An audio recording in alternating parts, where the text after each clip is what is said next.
안녕하세요. 부동산을 보는 눈, 리얼아이 박감사입니다. 최근에 부동산 관련 심리가 많이 동요하고 있습니다. 제가 처음 영상을 시작할 때 부동산 시장에 영향을 주는 요소에 대해서 설명을 드린 적이 있어요. 부동산 시장에 존재하고 있는 팩트가 있고 또 관련 정책, 그리고 시장에 참여하는 사람들의 심리가 어우러져서 시장에 큰 영향을 주고 결국 가격에 영향을 준다고 이러한 얘기를 했었는데 팩트는 다 알고 계시죠? 사려는 사람, 또 팔려는 사람, 수요 공급을 의미합니다. 부동산 같은 경우 워낙 고가의 재화이기 때문에 사고 싶다는 마음만으로 살 수 있는 게 아니죠. 그래서 살 능력이 될 수 있는 유동성 공급이 또 중요한 팩트가 됩니다. 이러한 수요 공급에 정책을 적용을 해서 때로는 시장을 자극하기 위해서, 때로는 과열된 시장을 진정시키기 위해서 정책을 활용을 합니다.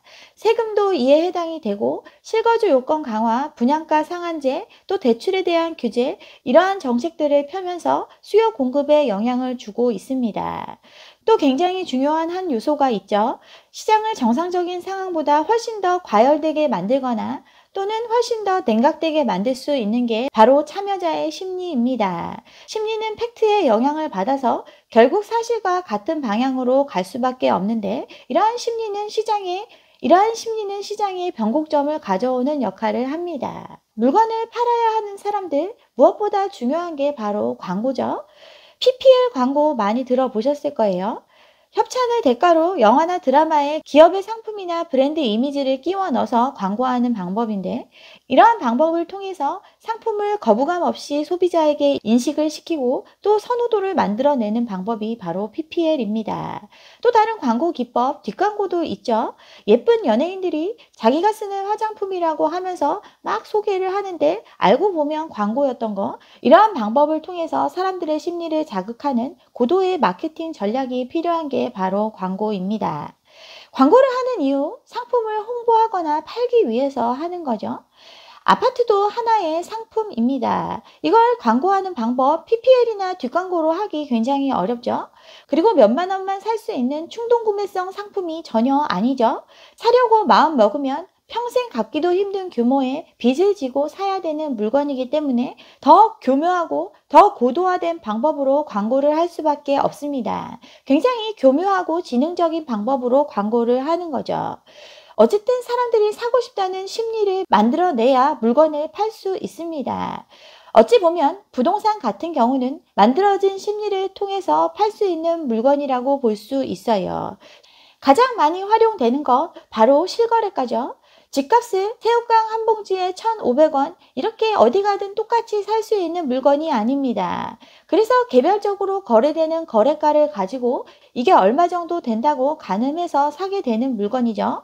그래서 이러한 지표를 만들어내기 위해서 가짜로 실거래가 신고하는 방법을 택했어요. 실거래가 신고 위반에 대한 처벌보다 이로 인해서 얻을 수 있는 광고 효과가 훨씬 크기 때문에 계속 자행되어 온 방법이죠. 실거래가 같은 경우는 또 다른 광고 효과를 만들어내죠. 시세 통계를 조사 발표하는 기관들이 이 실거래가, 이 거래 사례를 기반 삼아서 통계 지수를 만들어냅니다. 또 한 건에 얼마 거래됐다는 뉴스를 계속 쏟아내면서 호가를 높일 수 있는 계기를 마련하죠. 중개업소나 거래정보 사이트들을 통해서 확인되지 않은 실거래가 정보들은 확대 재생산이 돼요. 제가 3번 우려먹기라고 지난 영상에서 소개를 했는데 신고가 경신기사로 한번 뽑아내고 가격 지수를 통해서 또 한 번 광고를 합니다. 그리고 이러한 기사들을 접하면서 사람들의 심리를 자극하게 되고 그렇게 만들어진 심리 기사를 통해서 살 사람이 많으니까 얼른 참여하라고 또 광고할 수 있는 계기를 마련을 합니다. 만들어진 심리가 굳건해질 수 있도록 끊임없이 시장을 자극하는 역할을 언론은 그동안 해왔어요. 일단 물건이 없다고 하죠. 싸게 팔 물건은 하나도 없고 팔리면 비싼 값에 팔린다는 신고가 기사를 쏟아냅니다. 그리고 여전히 오늘이 가장 싼 순간이고 자고 일어나면 더 집값이 오를 거니까 지금이라도 시장에 참여하라는 오른다는 기사를 연일 쏟아냈어요. 그리고 연예인들 부동산으로 얼마 벌었다 하면서 확인되지 않은 사실을 가지고 부동산 기사를 통해서 계속 노출을 시킵니다. 연예인들 사기도 굉장히 많이 당하고 막 이러는데 부동산으로 손해봤다는 기사는 거의 찾아보기 힘들죠. 연예인 부동산으로 돈 벌었다는 기사를 통해서 끊임없이 부동산이 최고의 상품인 양 광고를 해댑니다. 또 필요하면 입맛에 맞는 전문가 기사를 끊임없이 실어내죠. 대한민국은 세계 9위의 선진국이기 때문에 집값은 더 오를 수밖에 없다고 수년간 시장을 맞춰온 쪽집게 전문가가 이야기했다고 또 광고를 합니다. 경기도 집값이 지금 상승세니까 다시 서울을 자극할 거라고 전문가들이 부동산 시장을 전망하고 있다고 오른다는 전문가 의견을 끊임없이 사람들에게 인식을 시켜줘요. 결코 떨어지지 않는다는 기사가 매일매일 쏟아지고 이런 건 만들어진 심리를 더 견고하게 하는 데 활용이 됩니다. 또 각종 신조어를 통해서 사람들의 심리를 더 굳건히 합니다. 10억, 20억, 30억 클럽 많이 들어보셨죠? 언제부터 송도가 10억이었는지 모르겠지만 10억 클럽 가입하고 초고속으로 15억 클럽에 가입했다고 이야기를 하면서 인천도 10억인데 여기에 실수요자가 살만한 싼 아파트가 공급된다고 광고를 합니다. 그래도 몇십 년간 사회생활 하면서 겪을 대로 겪어본 사람들은 안 움직이고 있으니까 젊은 세대를 공략하기 위한 다양한 얘기가 쏟아지죠. 40대를 제치고 부동산 시장에 큰손이 된 30대라고 하면서 30대가 돈이 많고 굉장히 재테크에도 밝기 때문에 이러한 사람들 지금 움직이고 있다고 아직 움직이지 않고 있는 사람들의 불안한 마음을 자극을 합니다. 천재 신혼부부를 내세웠죠. 신랑 집에 새든 신부라고 하면서 정말 감당하기 힘든 과도한 레버리지를 활용해서 집을 산 사람을 천재라고 하면서 이러한 방법을 권유를 합니다. 또 이거에 참여하지 않은 사람들한테는 벼락거지라는 명칭도 붙여줬죠. 그리고 시중에 정말 돈 많은 사람이 많다고 현금 부자가 다 주워간다는 내용으로 사람들의 불안감을 자극을 합니다. 홈쇼핑하고 똑같죠? 매진 임박이라고 이야기를 하면서 늦으면 못 사니까 무리해서라도 사라고 광고하고 있습니다. 이러한 광고의 홍수에 우리는 수년간 노출이 돼 왔고 사람들은 만들어진 심리를 의심하지 않고 이제 진짜 그런 것처럼 믿고 있습니다. 또 각종 편법을 소개하면서 돈을 마련하지 못해서 포기하려는 사람들을 독려를 합니다. 주담대 받으려면 사업자 등록해서 하면 되고 돈줄 막히면 편법으로 대출받을 수 있는 방법이 있다고 간접적으로 알려줍니다. 보금자리론 원래 이렇게 활용하면 안 되는 건데 대출 실행하고 3년 지나야 검사한다고 하면서 이걸 이용해서 갭 투자할 수 있다고 구멍을 알려주는 기사를 쏟아내면서 사람들을 자극합니다. 그리고 혹시라도 떨어진 거래가 있으면 이건 절대 사실이 아니라고 항변하는 내용을 쏟아내죠. 원래 10억짜리인데 5억에 팔렸다고 하니까 이거 다주택 외국인이 지인에게 판 금매라고 하면서 특수 거래고 일반적이지 않고 지금 말하는 10억이 맞다라고 광고를 해줘요. 또 시세는 17억인데 실거래가가 12억 됐다고 하니까 특수관계의 거래일 거라고 이야기를 하죠. 이거 말고도 심리를 지키기 위해 언론들은 정말 많은 노력을 했습니다. 정책이 발표될 때마다 그 정책을 폄하하는 내용을 싣고 정책이 발표돼서 오히려 가격은 오를 거다라고 이야기를 했죠. 규제를 해도 오른다고 하고 금리가 올라도 오른다고 합니다. 또 거래량이 줄어들면 가격이 떨어지는 건 일반적인 상식인데도 거래가 없어도 가격은 오른다고 심리를 자극해 왔습니다. 이러한 내용의 근거는 항상 오른다는 전문가의 의견을 뒷받치면서 객관화된 태도를 보여주면서 언론의 역할을 제대로 하고 있는 것처럼 이야기를 합니다. 이렇게 해온 것들 결국 교묘한 광고의 일환이라고 볼 수 있어요. 워낙 고가의 재화고 팔기 힘든 물건이기 때문에 이렇게 지능적인 방법을 통해서 그동안 사람들을 속여왔다고 볼 수 있습니다. 여기에 요즘 시대 또 다른 강력한 무기가 등장을 했죠. 유튜브가 워낙 활성화되다 보니까 어중이 떠중이 온갖 사람들이 전문가 타이틀을 달고 여기도 좋고 저기도 좋다고 이거 사면 돈 번다고 사람들을 꼬드겨 왔습니다. 그 결과 미래의 집을 사야 될 미래 수요마저 전부 다 빚지고 집 사게 된 현재의 상황에 이르게 됐습니다. 이렇게까지 만들어낸 심리를 끝까지 지켜왔는데 이제 그 심리가 흔들리고 있습니다. 결국 심리는 팩트 앞에서 꺾일 수밖에 없기 때문에 그런 거죠. 그 끝이 왔습니다. 금매로 내놔도 안 팔리죠. 서울 아파트 매수 심리가 뚝 떨어졌어요.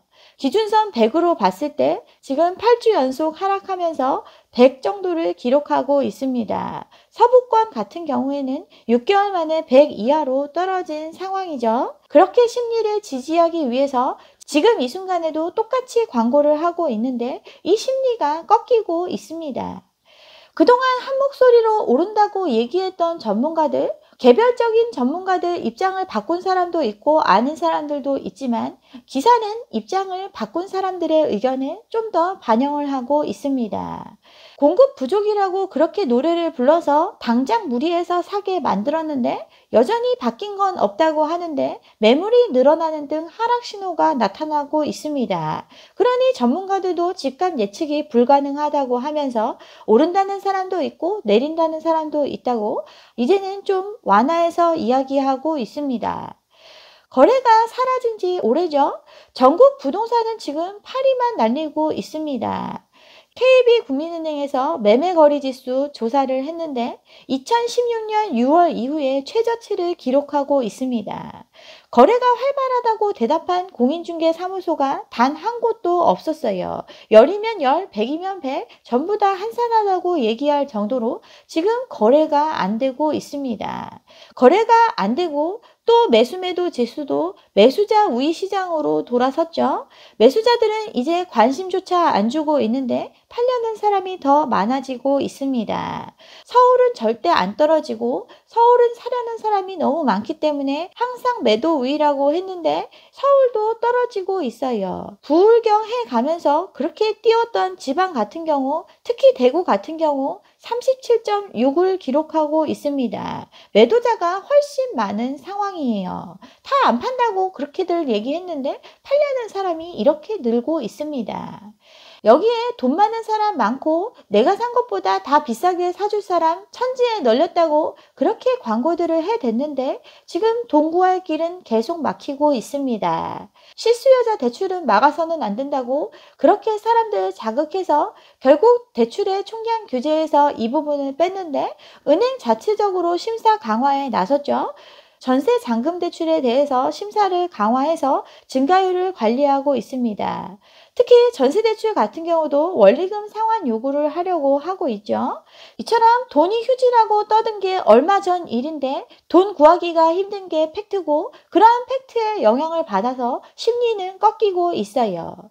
강남 아파트 불패라고 지금 급격하게 오른 가격도 결코 오른 게 아니라면서 더 올라갈 수 있으니까 지금이라도 사라고 그렇게들 광고를 해댔는데 강남 아파트 불패론이 금리 인상을 못 이긴다고 기사가 나왔죠. 금리 1% 오르면 집값은 8% 떨어진다고 과거에 실제했던 사실을 알려주는 기사들이 슬슬 나오고 있습니다. 1% 오르면 집값 8% 떨어진다는 거 미 연준에서 조사한 결과죠.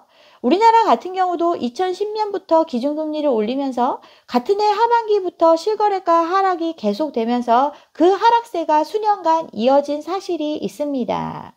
이러한 기사들을 요즘 싣는 이유, 언론은 광고지가 아니고 언론이기 때문에 이런 거 하는 거죠. 지금 시장에 참여하는 사람들을 보면 시장의 변화는 이미 진작에 시작이 됐습니다. 2030이 부동산 시장에 대거 참여하게 된 거 결국 끝물이라는 신호라고 제가 말씀드렸죠. 그들이 매수한 게 세 채 중에 한 채입니다. 리스크가 커진 시장이라고 기사가 나왔죠. 집값이 7억이라고 하면 5억을 대출받은 거죠. DSR이 근 70%에 달합니다. 또 전세금도 빚인데 갭 투자한 사람도 엄청나게 늘어났고 이렇게 시장에 겁없이 뛰어든 2030이 많습니다. 근데 그들이 이제 삼중고에 놓였죠. 이거 계속 예상됐던 일이고 그러니까 하지 말라고 저는 얘기했는데 안 들었죠. 금리 인상, 대출 규제, 매수 심리 하락, 삼중고를 겪고 있습니다. 이러한 사실들 막을 수가 없는 거죠. 이제 현실은 부동산 시장의 첨점에 왔습니다. 거래는 멈추고 가려져 있던 눈과 귀가 거치면서 팩트가 심리를 지배하는 변곡점을 지나고 있는 상황입니다. 19년도에 주춤했던 매수세가 분상제 공급 부족, 이러한 펌프질을 통해서 대거 패닉바잉 수요가 유입이 됐고, 이후에 코로나 돈풀기를 통해서 패닉바잉이 가속화됐죠. 유동성의 힘으로 급격하게 밀려 올라간 집값이죠. 근데 이제 위드 코로나가 시작이 됐습니다. 위드 코로나, 급격하게 풀렸던 유동성을 또 급격하게 회수함을 의미합니다. 패닉 바잉이 패닉 셀로 변환되는 중요한 시점이 도래했습니다.